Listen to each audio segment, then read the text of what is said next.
Thanks for joining us. My name is Jack Rychick, and I'm a pediatric cardiologist at the Children's Hospital of Philadelphia.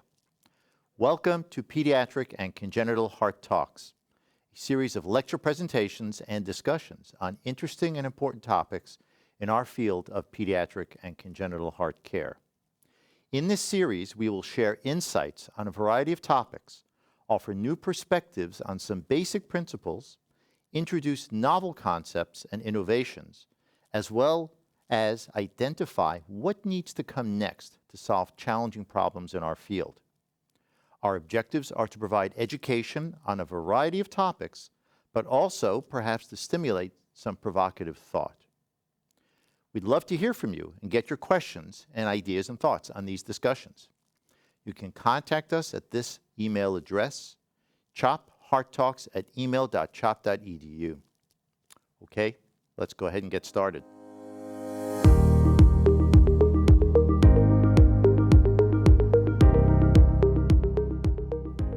Of all the different domains of cardiovascular clinical interest, heart failure is one that is quite primary when we deal with adult cardiology. The notion that the normal structure of the heart can fail in some way, and then the clinical consequences of that is something that's quite prevalent in the adult, but less so in the child and in the infant. But yet this is an area of expanding interest and growth both clinically and from an understanding perspective as it relates to pediatric heart disease. In our next talk, we will have Dr. Joseph Rossano, the Chief Division of Cardiology and Executive Co-Director at the Cardiac Center at the Children's Hospital of Philadelphia, a colleague and a good friend, talk to you about heart failure, current understandings and future therapies. Joe has been involved in this area for many years and truly is one of the world leaders in understanding heart failure in the pediatric population. And I look forward to your talk, Joe. Great. Thank you, Jack. It's a real pleasure to be here and to speak to everybody today. Just a few disclosures. I have worked as a consultant for these companies, and this has really been in the capacity to discuss these medications for heart failure for adults and find a way to study them in children and hopefully implement them in children. And I will discuss some off-label use of medication for the treatment of heart failure in children, as most of what we use today is off-label treatment. I should also disclose that I have an incredibly biased opinion that heart failure is the greatest challenge and unmet need in our field today. And I hope to convince you of that. By reviewing the morbidity and mortality of heart failure in children, I'm going to discuss a little bit about the medications that we currently use to treat pediatric heart failure and the limitations of those medicines, and then talk about some exciting new therapies that hopefully will be coming to children soon. So how common is heart failure in children? Well, we really don't have a good epidemiology on this to understand the entire burden of disease. We have a sense of how many children have cardiomyopathy, how many children have congenital heart disease, but we really don't know how many of these children develop heart failure. Dilated cardiomyopathy, most common cardiomyopathy, which will lead to heart failure in children, is a rare disease for sure. Less than 1 per 100,000 children per year will be diagnosed with this condition. Much more common in infants for the incidence of it as compared to older children, and it's certainly a frequent cause of heart failure. Congenital heart disease, though, is far more prevalent, and heart failure from congenital heart disease is much more devastating in terms of the outcomes and the available therapies that we have for it. And when we look at heart failure in children, the best data that we have actually comes from children that are sick enough to warrant hospitalizations. And we know that hospitalizations are relatively common. About 18,000 children a year in the United States are hospitalized with heart failure. And the outcomes are bad, and they're actually much worse than adults with heart failure. This was a nice study that Carol Whitlieb did a few years ago, where she looked at cardiomyopathy hospitalizations across the country in both children and in adults. And what you can see from this slide is the overall mortality, and this is unadjusted mortality, is significantly higher for children that are admitted with heart failure than adults. And this includes very old adults, those over the age of 70, which, if you just stop and think about that for a second, is staggering. On average, a 9-year-old child admitted with heart failure is more likely to die than a 75-year-old admitted to the hospital with heart failure. It's really staggering, and there are few pediatric conditions that actually have hospital mortality that is that high. And the outcomes are actually far worse for children with congenital heart disease. And I will say heart failure and congenital heart disease, we have a very poor understanding, in my opinion, and we have a substantial amount of work that needs to be done, both to understand the disease and to develop better therapies. But we do know it's a devastating disease. This is a nice study that Danielle Burstein from our institution put together a few years ago when she looked at hospitalizations for children with congenital heart disease and heart failure. This was a relatively sick population. These were all children that were on vasoactive medications for at least a week. So they were hospitalized, put on milrinone or dopamine for at least a week duration. So a sufficient severity of heart failure. But as you can see from this slide, there are, I think, two important points that arise. One, it's becoming more common over time. The number of admissions increased over time, and this was looking at about 40 Children's Hospital. And the mortality was strikingly high. About 30% overall of the children that were admitted to the hospital with congenital heart disease, treated with heart failure, did not survive that hospitalization. That is worse than any form of cancer. That is worse than sepsis. That is worse than virtually any other pediatric disease that we care for today. If we take a little bit of a deeper dive into the congenital heart disease population, I think it also paints a picture of how serious and devastating disease it is when heart failure develops in these patients. This was a study that looked at the single ventricle reconstruction trial and what happened for children that developed heart failure that was significant enough that they were listed for transplant.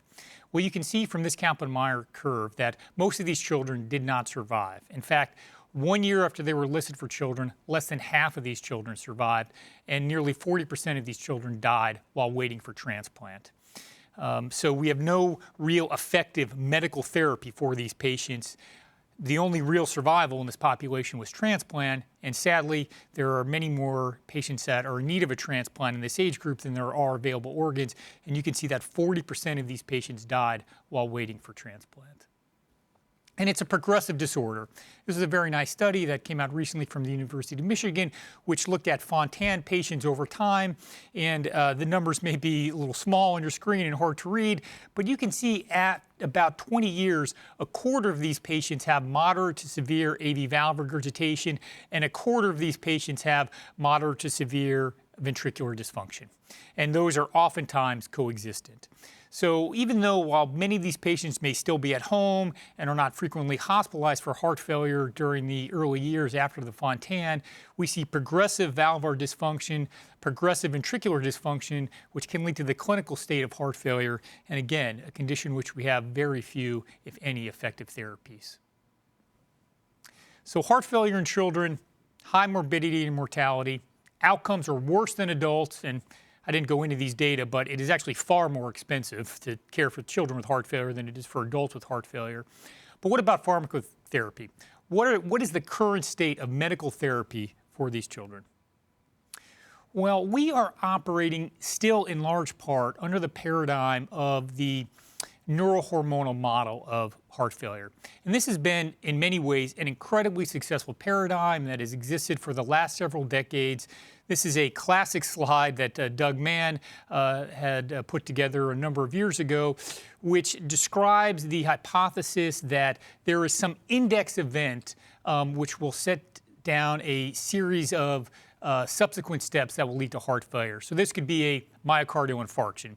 This could be a child was born with a genetic mutation in their dystrophin protein and will go on to get Duchenne's muscular dystrophy and cardiomyopathy from that. But there is some index event that happens. And then as there is myocyte loss, there are these compensatory mechanisms which are initially adaptive but are subsequently maladaptive. And the main compensatory mechanisms that have been focused on under this paradigm have been upregulation of the renin-angiotensin-aldosterone system and activation of the sympathetic nervous system.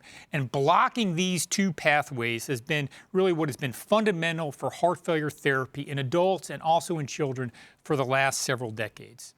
And this just figure highlights that circular aspect of that there's myocyte dysfunction, myocyte loss that leads to activation of the renin-angiotensin-aldosterone system, leads to chamber remodeling, enlargement of the heart, and there's just this further cycle that leads to more myocyte dysfunction, leads to more upregulation of the renin-angiotensin-aldosterone system, more remodeling, and that process then leads to progressive heart failure and eventually death. And this model has been incredibly successful.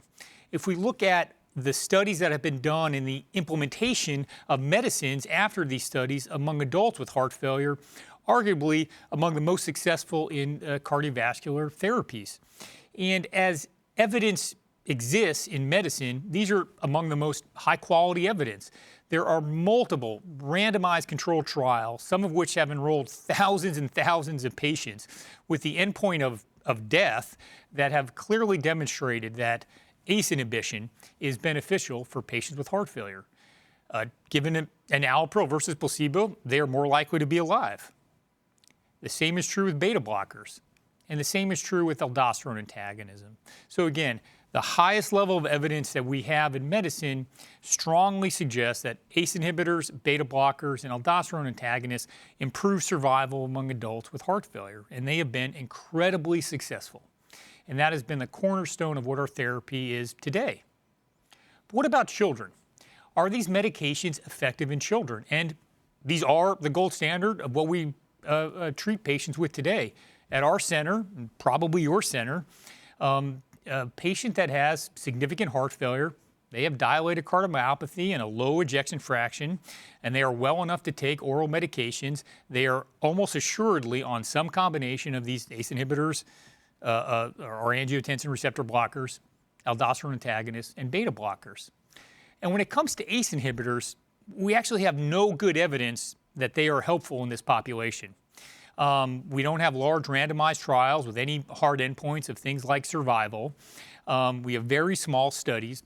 The largest study which really looked at this in a pediatric population was this very nice study that Daphne Sue led as part of the Pediatric Heart Network, which was a randomized trial of infants with single ventricle heart disease receiving enalapril versus placebo. And the main outcome that they looked at was growth. It's very hard to look at other outcomes like survival, looking at ejection fractions or other indices of ventricular function. It can be very problematic as well for multiple reasons, including the complex morphology. But as you can see from this slide, there was absolutely no difference in the growth of children treated with enalapril versus those with placebo. And sadly, if you take a close look at these curves, they're pretty poor if you see the amount of growth restriction that these infants had in their first 2 years of life. So we have no effective or good evidence that ACE inhibitors are beneficial. There has been a number of additional studies that have looked at ACE inhibitors, angiotensin receptor blockers, beta blockers in patients that have systemic right ventricles. Many of these have been adults in the setting of a mustard operation for transposition of the great arteries or in the setting of having a congenitally corrected transposition, but a consistent theme that none of these medications have been shown to be beneficial. Well, what about beta blockers? Arguably one of the greatest advances in heart failure therapy was the institution of beta blockers. These were instituted on top of ACE inhibitors, which by that time had already shown to be effective, and incredibly counterintuitive. Now, it's now very well established that beta blockers are helpful for adults with heart failure, but at the time when this was being introduced and being studied, incredibly controversial. You can think about it. You're in a setting of profound systolic dysfunction. The heart is not contracting, EF's 20%. Why would I give my patient a negative inotropic medication? How could that be helpful? And so incredibly controversial, but clearly after multiple studies, as much as we can be confident about anything, we can be confident that beta blockers are helpful for adults with heart failure. And we do have one relatively large for pediatric standpoint, randomized controlled trial of carvedilol in pediatric patients with heart failure that Bob Shaddy led now a number of years ago, which was a negative trial. It had no demonstrable benefit effect on all-cause mortality. It had no beneficial effect on cardiovascular mortality or all-cause mortality or heart failure admissions. There was no demonstrable benefit of beta blockers for the treatment of heart failure for children, yet we commonly use these today. So this somewhat leads to the question is, do these medications help at all? And this very provocative study, I would say, by Paul Cantor, who put together when he was at Sick Kids about 10 years ago now, 11 years ago now, looked at how did their patients with dilated cardiomyopathy do over time, with the hypothesis that if ACE inhibitors and beta blockers are effective for the treatment of heart failure in children, we should see an improvement over time.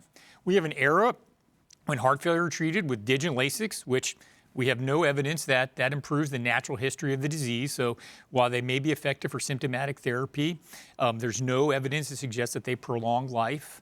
So we move from that era to this era of ACE inhibitors, and then we move to the era of ACE inhibitors and beta blockers. And you can see that when we looked at those three errors, or when Dr. Cantor looked at all three those errors, there was no improvement over time, suggesting that these medications did not improve the treatment and the outcome of dilated cardiomyopathy in children. And that green line on the bottom, these were children that were frankly too sick to tolerate oral therapy, so they were never on ACE inhibitors or beta blockers or digoxin. And that is obviously a very sick group and different from the other groups that were well enough at least to be started on oral medications. So do these medicines work in children or not?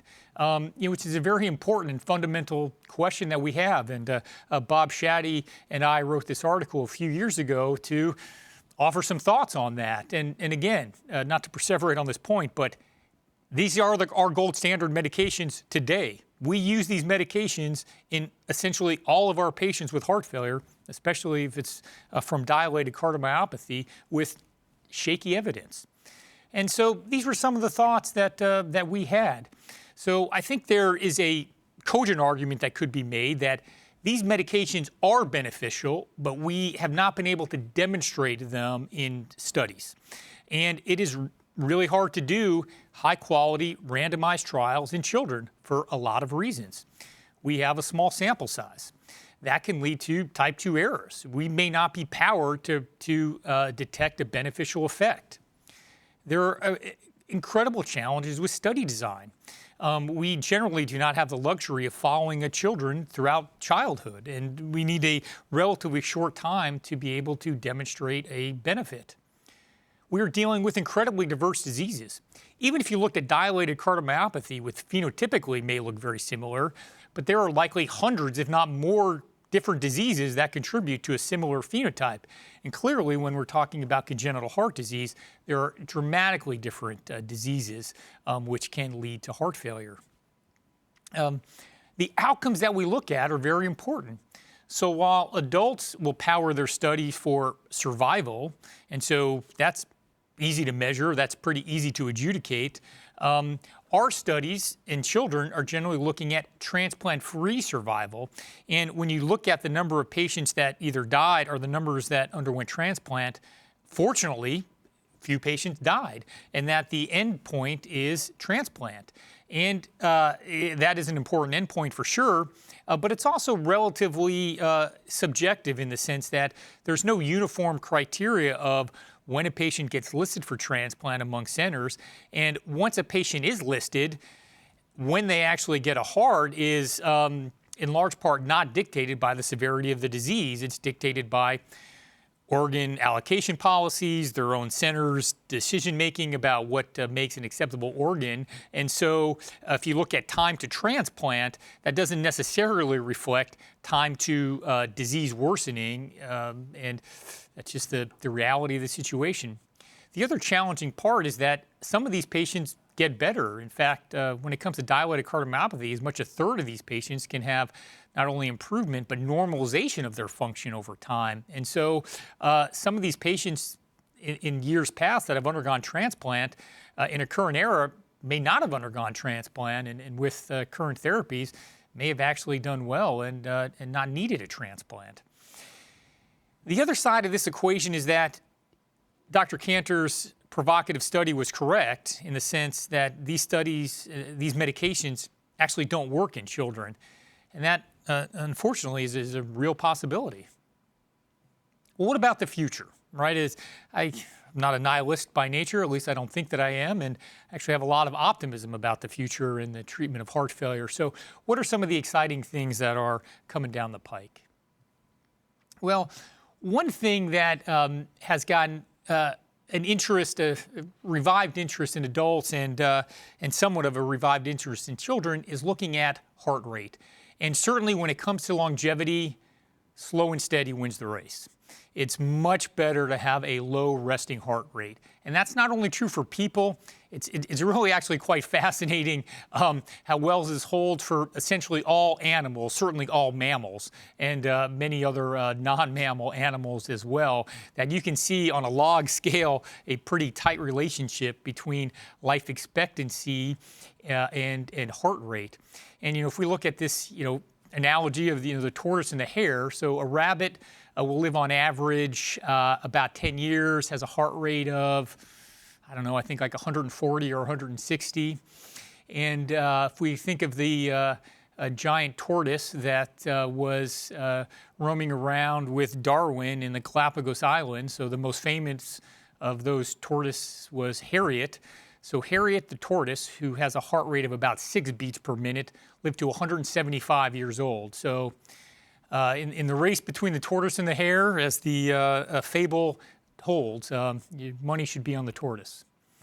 And it's true in people. And it's not just true within a species that within humans, having a lower resting heart rate is incredibly beneficial. And that's true among essentially every population that has been studied in, including the general population, which is the figure on the right there. So this was a study which they looked at healthy men with thought to be no underlying heart disease, followed them for actually over 20 years. And you can see those with a low resting heart rate had a dramatically decreased likelihood of all-cause mortality, sudden death from an MI or sudden death from some other source.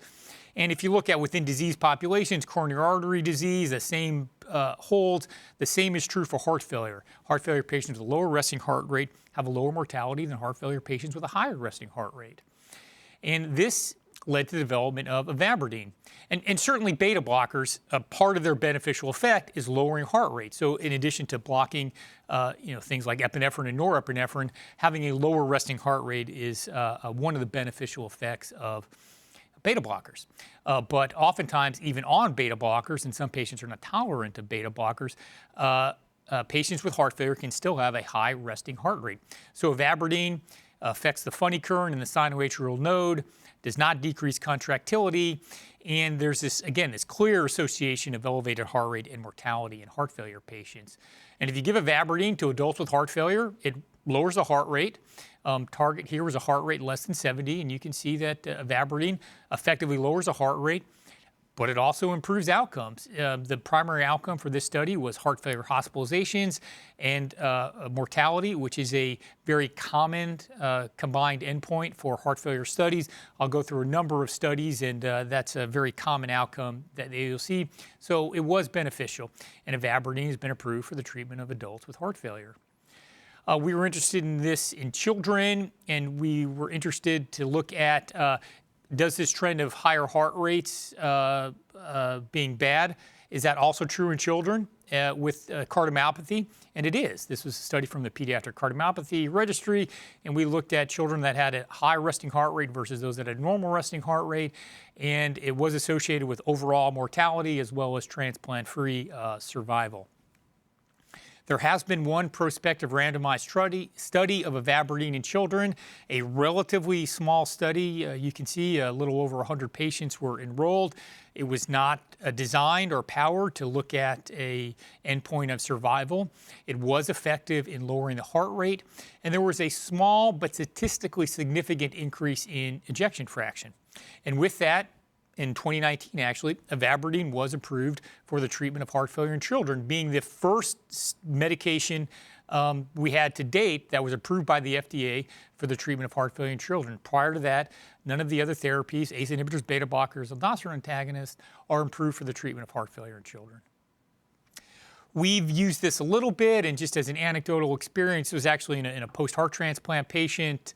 The EKG on the top was before Vabradine. This patient had a profound resting sinus tachycardia, which is refractory to beta blockers. You can see the T-wave inversions there and having a resting heart rate of 130.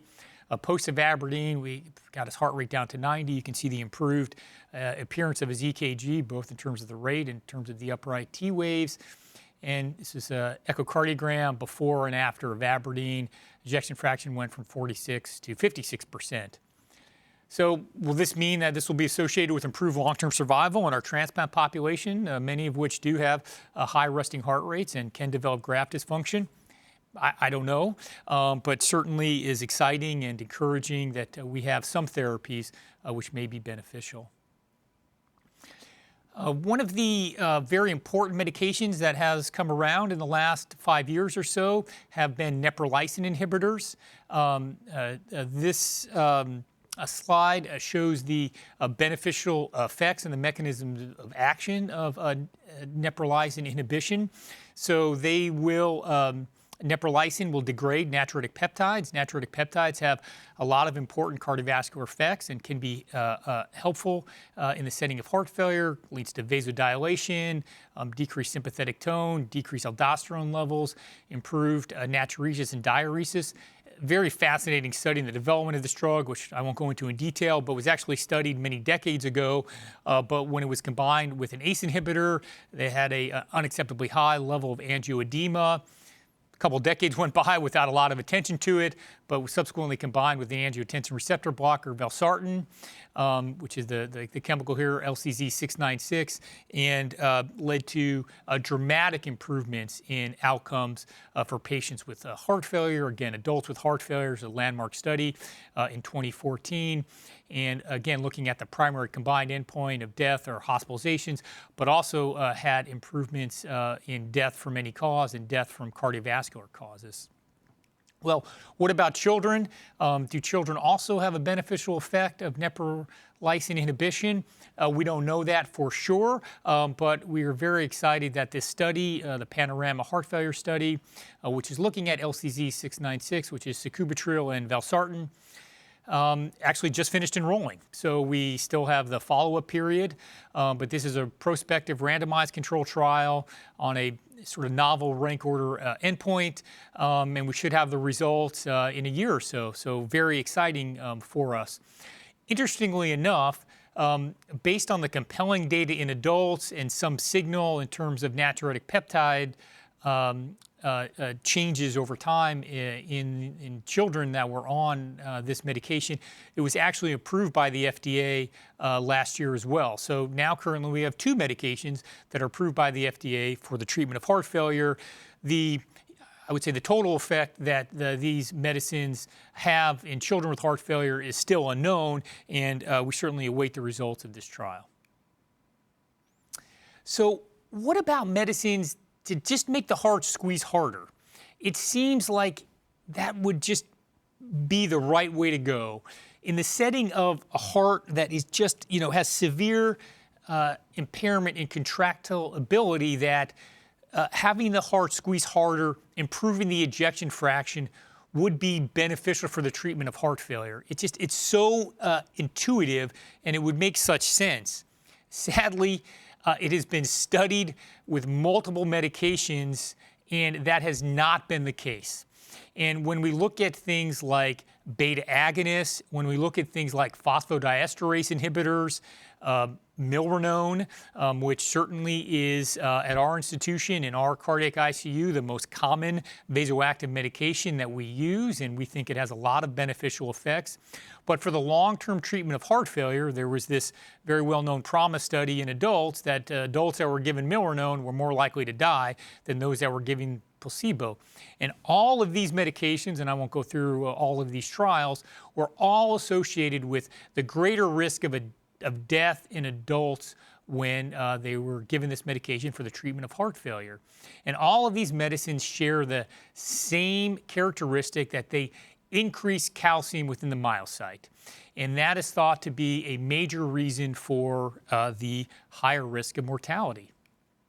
So maybe there's some other ways we can increase contractility in the heart that don't cause this increase in calcium.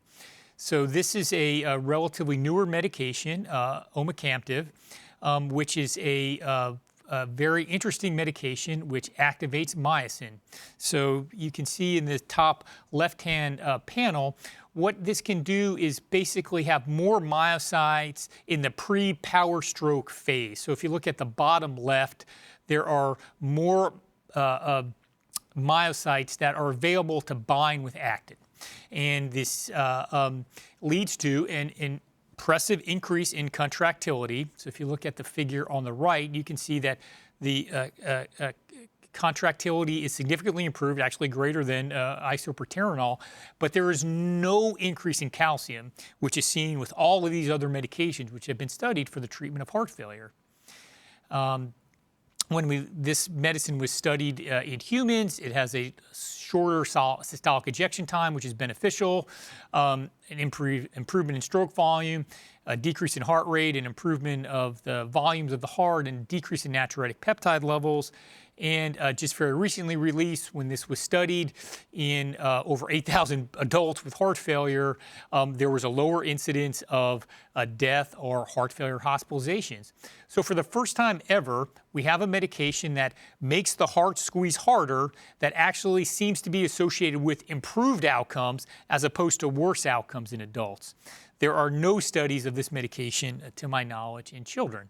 But would this medicine or a medicine like it be helpful for children that have contractile dysfunction is certainly something that is worthy of investigation and is very exciting to think about the possibilities. And then we have some other medications which are in some ways perplexing but very exciting. You may have heard about these SGLT2 inhibitors.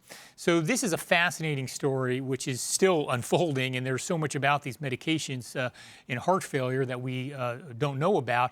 But these were medications that were designed to treat patients with diabetes. And these are glucose transporters, and the SGLT2 transporter is the major way glucose gets reabsorbed in the kidney. Greater than 90% of glucose reabsorption happens through this pathway. So inhibiting these receptors decreases glucose, so it improves glycemic control. Now, improved glycemic control is good for the heart in a sense, but we have many medications that are used for diabetes that improve glycemic control, but none of these medications have had a beneficial effect on the heart that's above and beyond their effect on glycemic control.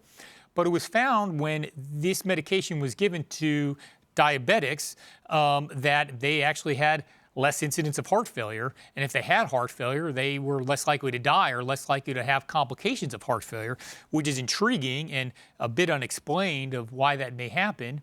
And then just very recently, this was studied in adults that didn't necessarily have diabetes. So this study on the left looked at SGLT2 inhibition in a population of heart failure. About 40% of them had diabetes in both the treatment group and the placebo group. But even among patients that didn't have diabetes, there was an improvement in outcomes. They were less likely to get admitted for heart failure, and they were less likely to die if they were given this medication. And we really don't know why. So this is actively being investigated now. What is the beneficial effect of this medicine? It has no known, primary myocardial property. It's thought that, maybe it's an increase in hematocrit. It improves diuresis. But the panel on the right is just a very recent study which looked at what are the effects of these medications on the heart. And you can see, similar to what was seen with omecamtiv, better indices of remodeling, so a smaller heart, decreased LV mass, and improvement in LVEF. Why does that happen? No idea. But it is fascinating to think about. A medication's primary acting in the kidney, primarily for glucose control, makes heart failure better. Certainly something to think about, how that ties into our model of blocking the renin-angiotensin-aldosterone system and other pathways with our current paradigm of heart failure. And the last medication I just want to talk about briefly are these guanylate cyclase stimulators. So these are also very interesting medications which act on endothelial dysfunction. So, in our endothelial cells, a nitric oxide binds with these guanylate cyclase to increase cyclic GMP. In heart failure, this pathway is quite disruptive. There's not a lot of nitric oxide that there would be in the normal state, and so there is less cyclic GMP. And so worsening of vascular function. And so with these guanylate cyclase inhibitors, there's improved vascular function, there's improved myocardial fibrosis, and there's improved outcome for the treatment of heart failure. Less incidence of heart failure hospitalizations and heart failure mortality. And Vericiguat was just approved a few weeks ago by the FDA for the treatment of heart failure in adults. Not been studied in children, but again, very interesting medication working on completely different pathways than we have looked at previously. So where does this lead us now in thinking about heart failure? Well, I'm reminded of our friend Socrates and his famous quote, "The only true wisdom is knowing that you know nothing." And I think when we look at the paradigms that we have had for heart failure, Socrates is teaching us a lesson. And we've recognized heart failure, the symptoms of heart failure, for a long time.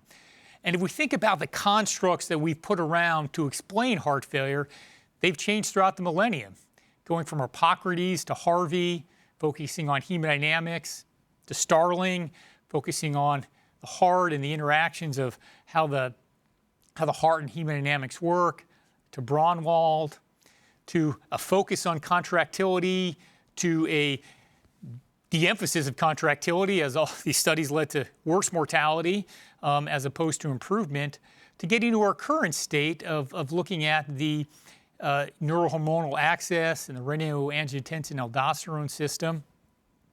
But there's one thing that all of these paradigms have in common. They are all wrong. At best, they tell part of the story. And the story is still unfolding, which to me is fascinating and intriguing and gives a lot of hope and optimism for the future. We have a lot of really smart people going into heart failure, going into pediatric heart failure, and we have a lot of new therapies that are being studied that could be studied in children and could provide tremendous benefit for these patients that are suffering with heart failure. So in summary, I hope I've convinced you that heart failure is a common sequelae of both cardiomyopathies and congenital heart disease. It is associated with a very high morbidity, mortality, and cost.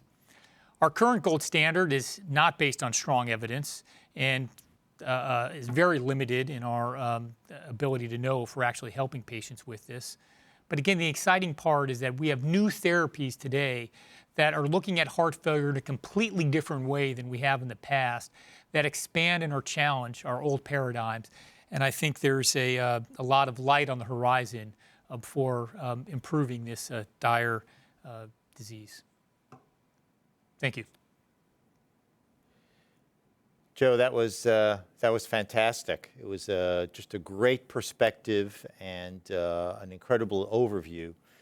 So thank you very much for that. And you have partially convinced me. But so your argument was a good one. No doubt, pediatric heart failure is an area that needs to be focused in on to a much greater extent than we have at the moment. A theme that I see running through your entire presentation is that so much of the work that's been done, obviously, has been done in the adult realm. And you've pointed this out quite clearly. It is quite possible that pediatric heart failure may be a bit of a different entity, a different pathophysiology, if you will. What are your thoughts on how we can move more so towards focusing our attention on what's unique about the pediatric population versus the adult. And by that, I'm specifically referring to partnerships, say, with industry and such. A lot of the particular partnerships with pharmaceutical companies and such drove much of the work that you've described, certainly in the 70s, 80s, and 90s. And I know there's a growing interest now amongst the pharmaceutical industry to begin to partner with pediatric leaders and pediatric concepts and notions. How do we further promote that, and how do we really cement that relationship to begin to accelerate development of new agents that are specific to the pediatric population? Well, I do think that partnership is key. I don't know if this is heresy coming from an academic cardiologist to say that it's very important to partner with industry, but I believe it is very important to partner with industry. In large part, these are where these new medications are coming from. They're not being developed in a lab, in an academic environment, to large part, though that's not 100% true. But it's really this partnership that's going to help study these medications in children, and where effective, bring them to market for children. I will say in the last even 5 years, and certainly in the last 10 years, I think there has been much more collaboration on the pediatric side of things, not just in cardiology, but I think in multiple other areas. And it's been a very good partnership. And that partnership also includes the FDA, which is very interested in looking at bringing useful medications to market for children, to making sure that they're safe, that we understand them, and that they're beneficial. It's very hard to do. It's very hard to do high-quality studies in children. It's very expensive. But the only way we're going to make progress is to develop these partnerships, to have good relationships, to have good crosstalk, to critically evaluate the science, and to move things forward. Yeah. Let me ask you this as well.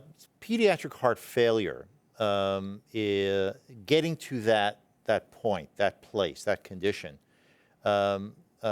is heterogeneous. And by that I mean the paths that can lead you to the category of the heart failing in some way can take many different directions to get there. So there's commonality with what we deal with our adults in terms of cardiomyopathy and such. But we also deal with structural heart disease, of course, and the failure of congenital heart lesions in which either a right ventricle or a left ventricle is ceasing to do what we anticipate it should do because of an initial structural abnormality, and perhaps related to what we impose as a therapy, the surgical therapy. What I'm getting at is your thoughts on whether there might be more specific strategies for dealing with the failing heart based on the type of congenital heart disease that we're starting with. So two quick examples that come to mind is, are any of these particular therapies unique, say, for example, for the failing right ventricle, either in a situation of, say, a corrected transposition of the great arteries, or in a single right ventricle in hypoplastic left heart syndrome? Any particular uniqueness to these mechanisms that you think might apply to one condition versus another? Well, Jack, you raise an incredibly important question, and that is, we have, certainly historically, we've got a hammer and we find a lot of nails, and, everything looks like a nail, and we're going to do it. We're going to hammer it whether it's a nail or not. And I think in large part we may still be there with pediatric heart failure.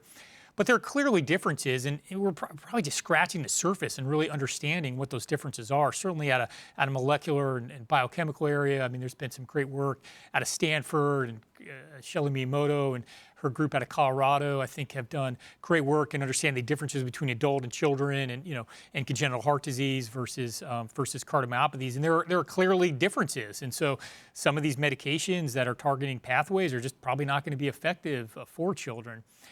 I think some of these newer medications, I mean, we don't know. They've not been studied in children, but the myocyte activators, to me, I mean, that's exciting because if we can improve systolic function without the increased mortality, and which seems to be the case, And clearly that is a common pathway for all of these different conditions that lead to heart failure. Is we have contractile dysfunction, and that may be from a single right ventricle with bad AV valve regurgitation. Eventually that heart is not going to squeeze well. So would medicines like omecamtiv or some other small molecule that can improve the contractility without increasing calcium and improve outcomes in this group? I think it very well possibly may. And these are things that we need to investigate, we need to study.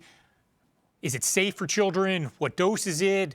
How do you give it? When do you give it? I mean, there's a lot of important details to work out, but it's very intriguing. Yeah, yeah.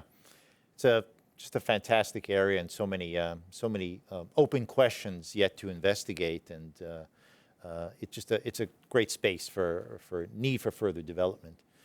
In each one of our pediatric and congenital heart talks, we sort of take our final moments to kind of shift gears, and so we're at that point right now where I'm going to move to a little bit of a different question here and dive into the following area. Not to make you blush too much, but you're quite an accomplished young man, and you've achieved a number of important things in your relatively short years in the business of pediatric and congenital heart care.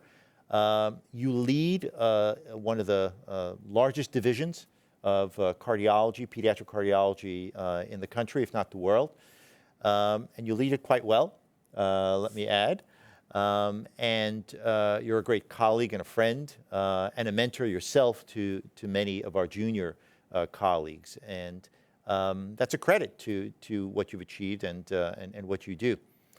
But how did you get to this point? How did you learn to do these things? Were there particular mentors in your life that you can hark back to, examples that perhaps set for you early in your career that sort of said, well, these are the things I should do, these are the things I shouldn't be doing? Yeah, Jack. Well, thank you for all of your lies, and I will make sure that you get a very nice bonus this year. And, I appreciate that. Thank you. So yeah, I mean, I've been so fortunate to have wonderful mentors and life experiences that shaped who I am. One thing that actually I certainly didn't appreciate it at the time, but was an incredibly valuable thing in my life was working as a waiter. I worked all through high school and college, like many people, and working themselves through school. And I worked at Denny's for many years, and I did not like it at the time. It was that's no comment on the Denny's organization. Versus McDonald's versus anything else. So okay. I will say I've really not been back to Denny's for probably 30 years. So, but it was very practical in the sense that you can wait tables for I could work Friday, Saturday, Sunday when I was in college, and then I could study during the week and earn enough money that I could do what I needed to do. So it was very helpful, but in many ways I did not enjoy the experience, and certainly at the time I wouldn't describe it as the best thing I had in my life. Was that I was fortunate enough to work at Denny's, but that's what I was doing. But I really wanted to go to medical school, and I was really focused on that. And so I'm working, I'm going through school, and I get to the point I'm applying for medical school, and I get an interview offer, and I'm excited. I've been working at this for a long time, and I go to my interview day, and I got my suit on, and I'm nervous but excited, and the person that I'm interviewing with, my first interview, sits down with me very nice, says, "Oh, hi, Joe, I'm Dr. So-and-so, be doing your interview today." And then she, for the next 10 minutes, tells me why she does not like my application to medical school and the things and why she's not impressed or excited about it or thinking that I would be, good in medical school or a good doctor. So I'm feeling deflated, right? I'm excited about this going into this, and this is not where I was hoping this will go. So after, I mean, it seemed like a long time in my mind. It probably wasn't that long, but what seemed like 5 or 10 minutes of why I'm not very good. She then says, but then I see on your application that you have been a waiter at Denny's for 7 years. And at this point, I'm thinking to myself, I actually didn't remember that I put that in my application, and probably wasn't the part of my application I was aiming to highlight. There were hopefully some other accomplishments that I have done other than that. And then she proceeds for the next, essentially the remainder of our interview, of why she thinks being a doctor is just like being a waiter. And all the things that you need to do to be a successful doctor, and why that is true, of being in the service industry overall. But you're trying to, you got to try to make a lot of people happy. You got to work with all these different people. You got to manage a lot of things. I'm actually not really paying attention to what she's saying of like why she thinks it's good. I'm just happy that there's one redeeming quality that she has. And so I said virtually nothing during the interview. I just listened to her monologue of why I was bad and maybe why I'm actually not so bad. But I'm convinced the only reason I got into that medical school was because I waited tables at Denny's. And so at one part, I was very happy that happened, but also like, I didn't like being a waiter.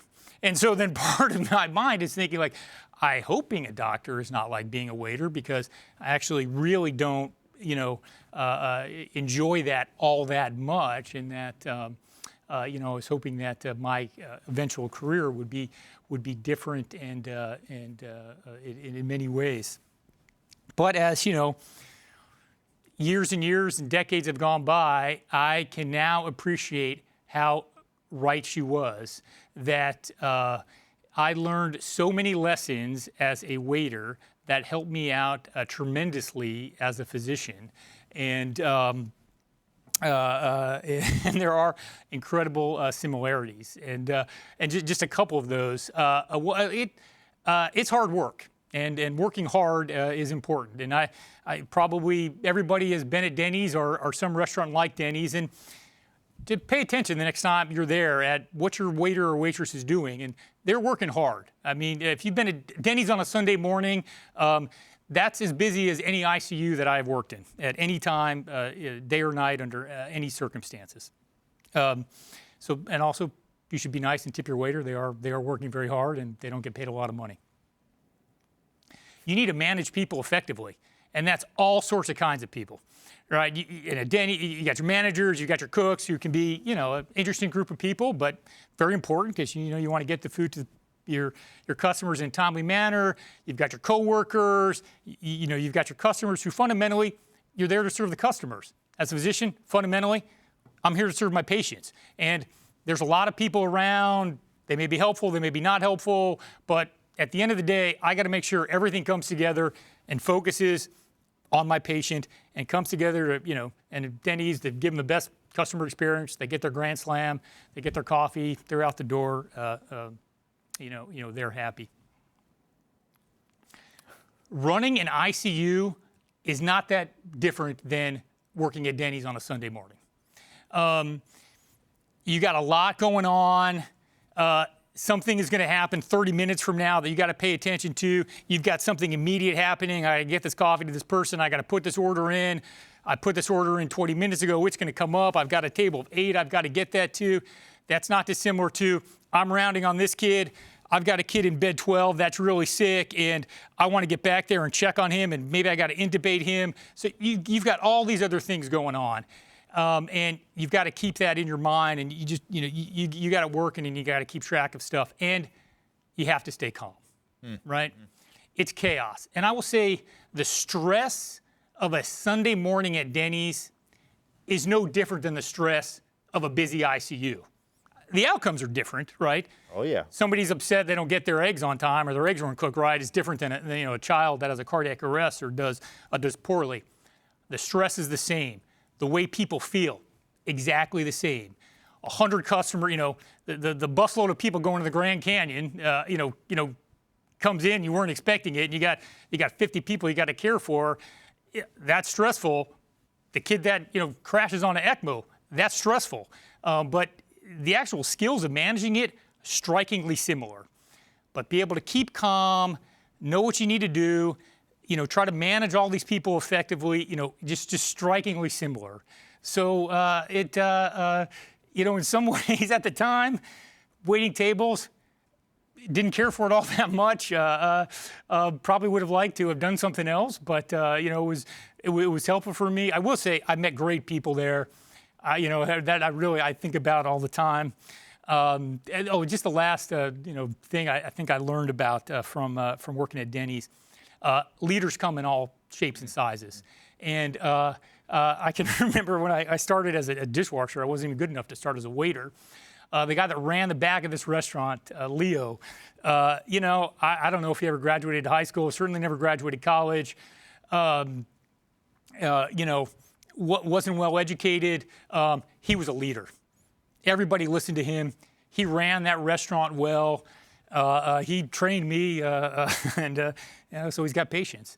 But you can get a title as a leader, but that doesn't necessarily make you an effective leader. Effective leaders come in all shapes, all sizes, come from all backgrounds, and I think of that a lot, and all those experiences I had, and in some ways it was one of the challenging experiences I've had, and I don't want to say the worst experiences I had as a waiter, because it wasn't that bad, but could never appreciate at the time how beneficial it would have been to me down the road. And my interviewer was exactly right that it was important to be a doctor. Well, so in some manner, it all did turn out correctly. Yeah, I guess. And I will never look at Denny's the same way. Let me tell you. Next time I'm in there, later this evening when I drop by, I'm going to think about it totally differently. I hope if you take nothing from my talk, it will be to tip your waiter well. Absolutely, absolutely.